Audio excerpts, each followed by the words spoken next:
Hi, welcome to Rivetea, or if you've been here before, welcome back. I am Longhair Linda, and today we are going to be recapping episode 5 of the first season of Love and Marriage DC. The episode is titled Did I Do That? Now, I have also recapped all the other episodes so far, so if you want to check them out, have a look at my channel, subscribe while you're there, and let's get into episode 5. So we open up in the aftermath of the Monique and Chris argument where Chris breaks the fourth wall and Chris is off talking to a producer about it being other stuff going on in Monique's head, while Monique tells another producer that she's sick of talking about surface stuff. Chris's producer is trying to balance out the conversation by telling Chris to stay in the scene and, get his point across, just get his point out. Chris goes back into the room and Monique says she's not trying to belittle him, she just wants to align and they are very off balance. She cries and says she wouldn't be trying so desperately if she didn't want... She doesn't finish her sentence here, but it's clear to me that she wanted to say if she didn't want this marriage to work. Chris walks over to her and picks her up, saying, he's trying to figure this out too. There's no manual, but he loves her and wants to be the man that she needs. Chris admits to dropping the ball because he's home every night, he's hands-on with the kids, he provides for her, and that a lot of men think that way. Monique fights back with, it's not about comparing yourself to the worst, and Chris clarifies that he's not. He's trying to explain how men think, and that it's not as emotional as the way women think. Now he's trying to fix this overnight because, she wants it fixed now because she's been waiting for so long. Chris says he's still in this thing with her. Monique says she is too, otherwise she would have stayed in Tanzania. And we get some laughter from them both when Chris says he would have stayed over there with her. A much needed break from that tension. Ooh, it was tense. So we're with Jamie, who goes to see his daughter Brittany to help put together a nightstand for her, and Brittany says in her confessional that he doesn't really know how to fix things, but she invited him over as an excuse to talk about the family dinner from last episode. Brittany tells Jamie that he wasn't hearing Jason out and that he stepped on what Jason said and was just trying to keep moving. Jamie says Jason has to have somebody to check him, and Brittany says, well, you need somebody to check you. Jamie asks who gonna check him, and Brittany says, me. Brittany says she's checking him respectfully, and Jamie takes it into consideration. In his confessional, Jamie admits that he does need to listen more, but he's still their dad, he still loves them, and anything he tells them is in their best interest. Jamie and Brittany seem to have a really cool relationship, which is nice to see. They even have a little handshake that they do, which is just adorable. Monique is meeting up with Winter at a Kenyan-style restaurant. The waiter that seats Monique even says karibu, which means welcome in Swahili. Winter wants all the tea from the motherland and particularly wants to find out if Monique and Chris have bonded more. Monique talks about wanting this aha moment and not getting it again, and Winter asks if there's a time limit. Monique says that she's been trying to find out since it's been 10 years already. In her confessional, Winter says she feels like Chris is a good guy and that he's been really trying and Monique is being too hard on him. I'm really glad that she actually said this because, Winter actually knows them, obviously a lot more than I do. I only know them from TV. And even she says, Monique needs to take her foot off his neck, Winter tells Monique she's seen all the ladies and is giving these people a chance because Monique is her friend.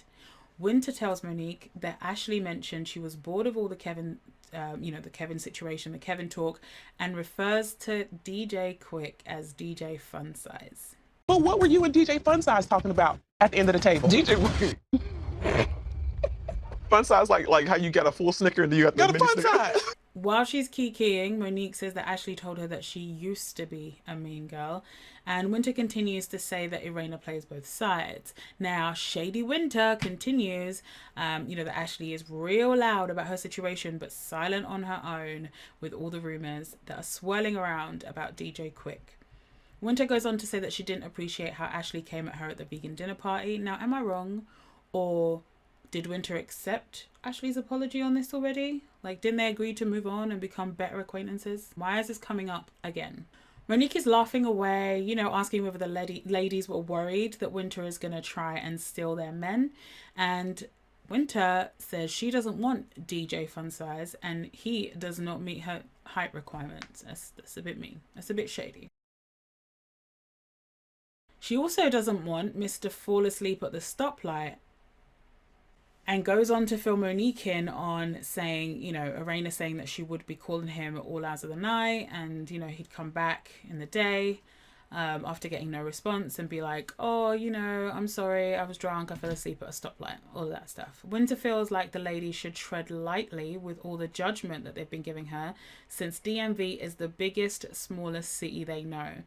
Monique says she should have stayed her butt in Tanzania, but in her confessional says that she needs to get to the bottom of this. And boy, does she do that.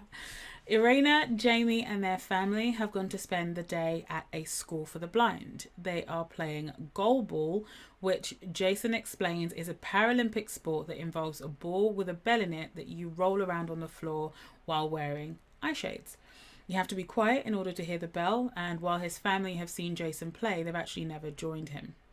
Jason says in his confessional that he is competitive, and Lil Jamie says, in his, that he appreciates having the experience to better understand where Jason is coming from. Brittany calls Jason a rock star, agreed, and feels like his parents baby him when they don't need to. After the game, Jamie says that he did in fact hear Jason about him not wanting to be a DJ, but instead wanting to focus on his education and independent living. It was really touching to see Jamie approach Jason with this because I initially felt like Jason wasn't interested in listening to what Jason actually wanted for his own life, but I guess it turns out he's a typical kind of overprotective dad. He really does love those kids. He wants the best, for them. And he just shows them a lot of love. It's just nice to see. Erana comes over with a letter and the rest of the family and announces that DORS have accepted Jason into the program. Jason is excited to be working, having friends, and finding a girl. I just love how much he clearly loves his family, but how much he's over being up under them at the same time. Like, I can relate. I love that. In his confessional, Jamie talks about how proud he is of Jason and how he just knows he's going to be up there living his best life while the family are right there to cheer him on. Ashley is hosting a party to celebrate Fun Time Mums with her business/podcasting partner, and she wants to drink in the middle of the day and have fun. Relatable content. Erana shows up first from the group, and then Monique in a beautiful deep red dress. Ashley and the ladies take a bunch of selfies at the sort of specific selfie area of the event, which is a great idea, by the way. Ashley gives a quick speech about being proud of the podcast and how far they've come, and says she's fine not being everyone's cup of tea because she's a shot of vodka. After her speech, the ladies head over to the good vibes only section of the event space, and Monique fills the ladies in on her lunch with Winter. Now, Monique says that Ashley and Erana ambushed Winter, according to Winter at the lunch, but the ladies push back, letting Monique know that it was Winter that was calling Ashley aggressive. Monique carries on with, with her little producer hat and says, well, Winter said Erana straddles a fence. Erana says she's no mean girl and she's confused by this whole thing. Ashley says Winter has clearly twisted the narrative to make herself the victim, just like she's the victim of her scamming husband. Now, Ashley, chill, okay? Chill. Erana says she does feel bad for asking Winter whether she is sure she's not a scammer. Now, again, one thing these ladies will do is they will add a little sauce to every conversation. Like, Erana was a little shady in what she actually said, but she didn't say, are you sure you're not a scammer? Like the way she tried to make it seem to Monique. What she actually said was, I'm just glad you're not a scammer. But that's not quite the same. Whatever, fine. Everyone adds a little spice to what they say. It's fine. Ashley responds, well, maybe that's why she felt attacked. Producer Monique keeps going and tells Ashley that Winter said she knows about Quick and the rumors about him. Ashley is rightly pissed off because Winter didn't say all that to her face, and Monique says she thought all of that happened at that brunch. As Monique has the ladies heated, Winter arrives with probably the worst timing, and in her confessional, Winter says she could feel that she was walking into some BS, saying that Ashley was in her crouch down linebacker stance and Erana was propped up. Ashley asked Winter straight up, no hello, no nothing. What you say about my husband? Okay, what did you ask me? We were talking about infidelity, and you was like, I've heard rumors. I said, well, if it's not a deal breaker, and you So I said I've heard rumors, or you said everybody No, knows about Quick. You said, But you told Monique everybody knows about Quick. I mean, now it's a game of whispers at this point, right? Because Winter and Ashley are arguing back and forth about the sequence of events at the brunch or the lunch, whatever they're referring to it as. Who told what to who asked who, and it's just kind of descending into madness at this point. Winter confirms that she had heard rumours independently of what Ashley had said at lunch about Quick. And Ashley comes back and says, let's start from the beginning. As soon as Ashley walked in, Winter was calling her aggressive, and Ashley apologised for the way that she came at Winter. Winter's like, no, that was later. And Ashley's like, no, that was at the beginning. I don't know what's going on in that half-shaved head of yours. Ashley is, calling Winter a liar, and Winter gives Ashley credit for apologising, but says when she actually met up with Erana after, Erana asked whether the situation between Ashley and Winter is resolved, and that made her feel like Erana and Ashley were having conversations about her. What? Okay. Erana says that she was just going off with the tension at the lunch, and Winter says the issue was resolved at the lunch, but Erana's comments made her feel away because basically Erana made it seem like there was still something there, which I actually do agree with Winter on this one, because she did make it seem like there was something still ongoing by asking that question. It was a little shady, it was a little stirry, like I'm trying to find out the tea, that kind of thing. But yeah, Erana tried to explain that away as if Winter still had an attitude about Ashley. Now, I love me some Erana, I do, but that's not how it came across to me at all. I don't know if it's the edit, but to me, they just sat down. They were just like, oh, this is great. I want to get to know you, How are things with you and Ashley? It was like straight away. So I don't know if it was edited that way, but I don't remember there being like a look or a vibe from Winter that showed that she still had issues with Ashley. And I don't know how Erana could have picked that up because Ashley wasn't there. And if they hadn't been talking about her before, how could she have got that vibe from Winter? You know what I'm saying? It's possible that she was saying that after the lunch, after all the apologies, after they decided to move on and they did their little toast thing, that Winter still was looking a bit like, but I don't know. I don't know about this one. Anyway, Winter calls Ashley's event a ghetto gala in the confessional and wonders whether Monique made it seem like she was coming to their separate dinner with tea.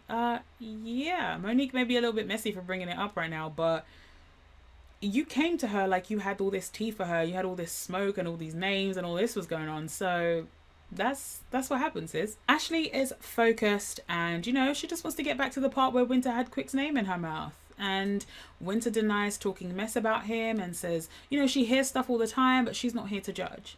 If she's heard a rumor, Ashley's heard a rumor, they've all heard rumors. To that, Ashley said she's never heard of either one of Winter's husbands. Ashley, don't kill me. Ashley, don't kill me. Ashley keeps going, talking about how Winter actually has proof that her husbands are cheaters and scammers. do you need proof of yours? Do we need to go look for your proof? I don't need to investigate. If somebody Are you sure? cheated on multiple Are you times, sure? why would you even want to do that to another woman? You're bringing up my situation. Yes, I'm not bringing up your situation. You So bring did you up your just not- situation. At this point, it's just about point scoring, and baby Ashley, she is not holding back at all. She says Winter is the one who chose to marry someone who'd never been to their mother's basement where they live. Ashley's partner comes over and is like, okay, let's go do this Q&A. Let's leave. We have a whole thing we're trying to do here. Ashley's like, nope. She's full throttle at this point, and Winter is calling Ashley, a victim shamer and that she forgets what she says. Ashley kicks Winter out of the event. At this point, they've argued back and forth. Ashley just kicks her out of the event. She tells Monique to escort her lion-ass friend out. And Winter did the embarrassing thing of like, oh, I didn't want to be here anyway. Oh, yes, you did. Yes, you did. They were filming. You wanted to be there. Monique walks, Winter out and says they need to be in a calmer situation to talk this through. And Erana comes over and she's just like, and is just like, you gotta go. Winter gets a couple more reads off, you know, talking about how she put on her good heels for this selfie event and she'd have put on her flats to play with little kids if she knew. And she even tells Monique that she's the one that mixed up some things. Now, while I do have some issues with the way Monique brought it up, like how she brought it up to the ladies, I don't think she was exaggerating what was said to her. Winter made it seem like so much more had happened at this brunch than had actually happened. She came out there with all this smoke for the ladies. She was talking about their husbands, giving them nicknames. She was acting like she said all of this back, and Ashley was saying this, and they were attacking her, and they're doing all this to her, and now she was fighting back, and she has no... She had a lot more sauce added to the things that she said to Monique at that little dinner. Listen, you have more energy for these ladies than you did in their face. That's all I'm going to say. Winter says, you know, she's not ratchet and she's too cute to fight, you know, before she then leaves. And Monique and Erana head back in. In her confessional, Monique says she needs to stop trying to fix everything because she was trying to fix something that really wasn't that bad and she made it worse by accident. I don't believe this for a second, Monique. I'm so sorry. I think you knew what you were doing. I think that you were doing a Giselle from Potomac and trying to produce some beefs. That's what I think was going on, personally. I see you. At the event, Monique said that she feels like Steve Urkel right now. Like, did I do that? And Erana and Ashley tell her, yes, you did. Ashley tells Monique that she needs to be more cautious about the friends that she brings around, and in her confessional says she wants nothing more to do with Winter. In fact, she hates the winter she was born in the fall. Ashley says it straight to Monique. She does not want to be around people like her. Now we're at Erana. We're with Erana and Jamie at one of their properties from their real estate venture, and Jamie says in his confessional that this particular property has been a thorn in their side. Erana lets us know that she had been irritated with Jamie before they got to the property because Jamie had been showing off the night before. So at the property, the Tylers are meeting the two business partners of theirs. I think they're another couple as well, so they kind of gone into business together.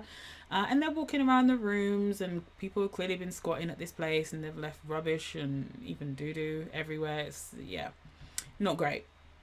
Erana and Jamie, you know, they're squabbling a little bit while they're trying to talk to their business partners, and it's awkward between them. Jamie at one point even says he's gonna push Erana into a hole in the floor. I don't know, just sick of her attitude, I guess.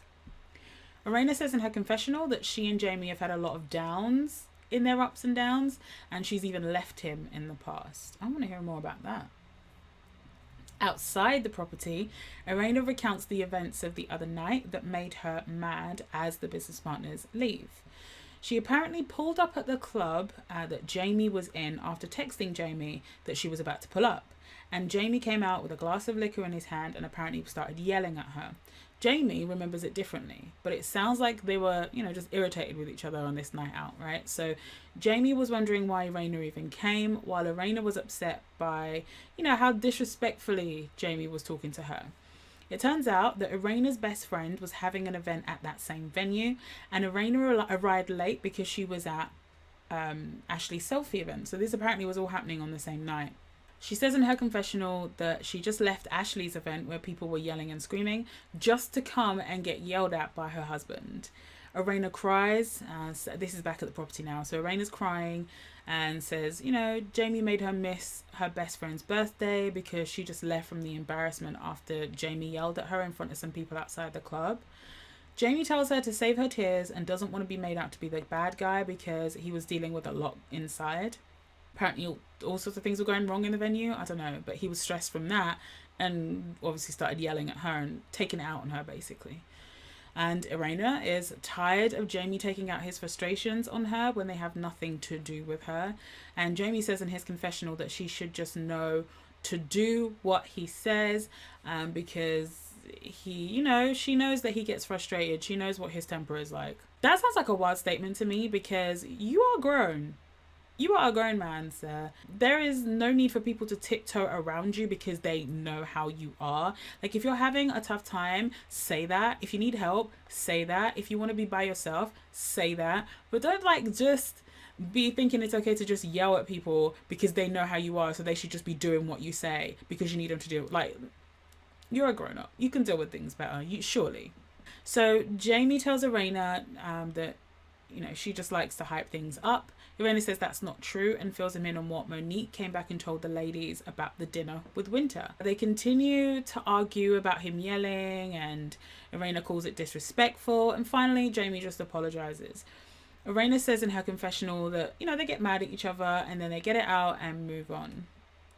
While I don't love the way that Jamie dealt with things based on, what we're seeing on the show, I do really enjoy how they're able to just kind of like argue about whatever is bothering them and then make up after. Like, I do like that. I find that it's nice to see them, have a joke and a kiss like right after an argument like that, which, starts off pretty contentious.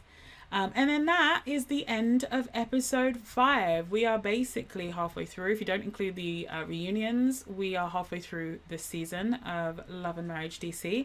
So I'm going to give this one another 9 out of 10.